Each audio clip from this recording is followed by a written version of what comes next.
He's always asking about things when we go around the island. You'll see some crispy leftover burnt stuff.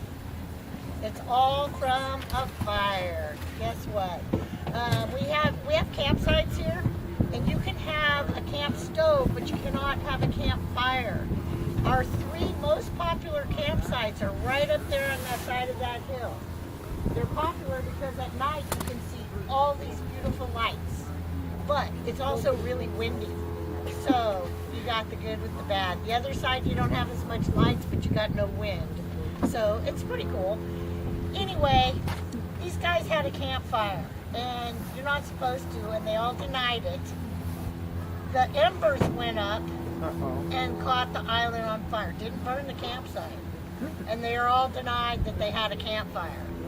So we have 1 fireman that lives here. We also have 740 acres. Those little embers that went up and caught the island on fire, they burned over 300 acres of the 740, and it burned this island for 2 days. They brought 160 guys here, and they fought. They saved all the historical buildings. Pretty cool. They only lost, I was telling you about our deer here. The rangers, they know exactly how many deer. They don't tag them. I'm not sure I want to know how they know, but at any given moment, a ranger can tell you exactly how many deer are here. They only lost 1 in the fire, so that's not too bad. They said that 1 structure did catch on fire. The structure just looks really old to me, and it's coming up. You're going to see it in a couple of more minutes. It's my favorite structure on this island. It is the underdog. You're going to look at it and go, what's so great about that? People have asked if it's a shower. No, it doesn't even look anything like a shower. Kind of looks like maybe the back of a cement truck. Anyway, it was built in 1931, and it's a rock crusher. And they quarried rock from the side of the hill up here. She's going to tell you. Serpentine. It's our California state rock. They poured that rock, and they crushed it and built the roads around this island back in the day. They built Battery Ledger.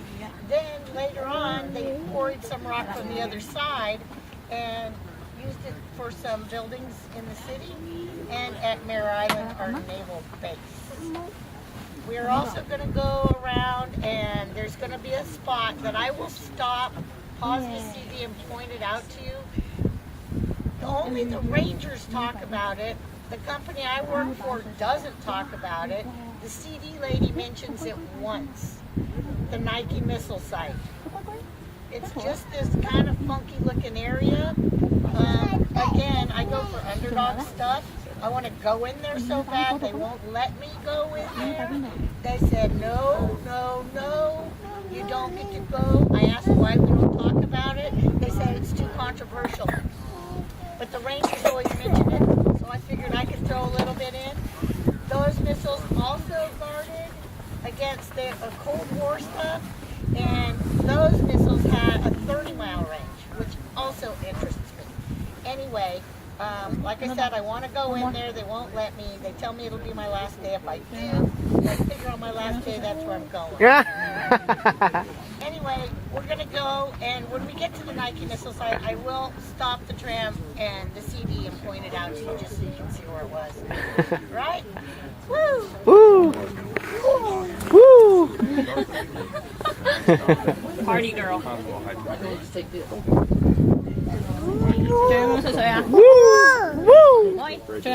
Before there was really called the Golden Gate.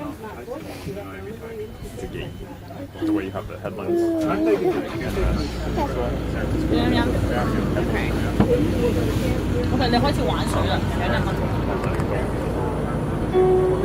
We hope the weather's clear so you can enjoy the beautiful view of San Francisco and the Golden Gate Bridge.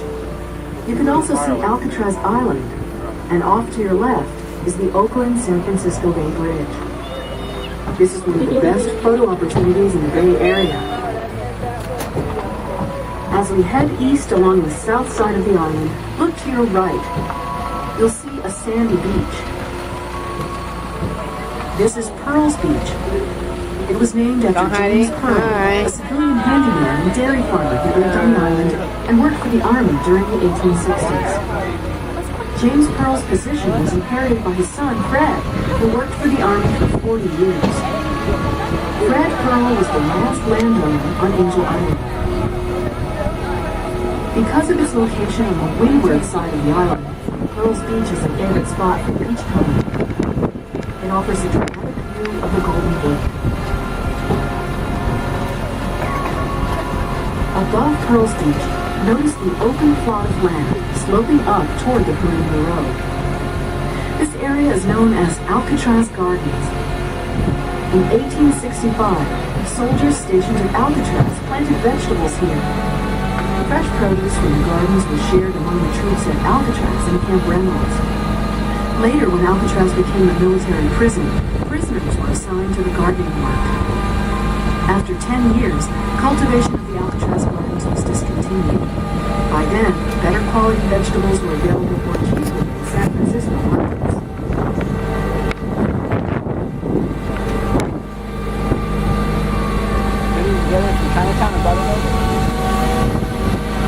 Coming up on the left, you'll see an outcropping of rock. As the tram approaches this outcropping, note the rock's greenish color. Yeah, This well, is serpentine, the official state rock of California. Oh, I didn't know The that. serpentine was quarried from this site to supply the construction of Battery Ledyard. Just to the right of the quarry site is a large weather-beaten structure. This is a rock crusher. It was built in 1931. Army engineers used it to crush and sort gravel for the island's roads. Fresh water from the Sacramento River creates an estuary around Angel Island. As a result, a wide variety of birds thrives here. Other animals you might see include seals and sea lions, snakes and salamanders, raccoons, field voles, and the Angel Island mole, a subspecies found nowhere else on Earth. But the most publicized animals on Angel Island are the deer. There have always been deer on the island. Deer bones were found in the hidden sites of the Miwok Indians. Military hunted deer in 1915 reported doing more deer in Arizona. It was probably an awesome sport. Today, neither human hunters nor any other animal on the island preys on deer. We don't have any predators. There aren't any travelers that go rock because the population is certain to its Deer overpopulation is a primary disease. The park controls the population by culling the herd when necessary. The tram will make another brief stop just ahead at the South Vista. If it's a clear day, this spot offers a wonderful view of Alcatraz, San Francisco, and the Bay Bridge. Depending on the weather, you may see the East Bay cities of Oakland, San Leandro, and Hayward. You may also be able to see Mount Diablo rising above the East Bay hills. Ahead on the right, you should be able to see a long, narrow neck of land extending out into the bay. This is Point Blunt. At the tip of Point Blunt is one of 3 light stations the U.S. Coast Guard operates on Angel Island. The other Coast Guard light stations are at Point Stewart and Quarry Point. These modern light stations are all automated. They serve as a constant aid to ship traffic in San Francisco Bay. Shipwrecks are always a danger when the bay is foggy. The earliest warning system on Angel Island is not a lighthouse, but a fog bell. Juliet Nichols was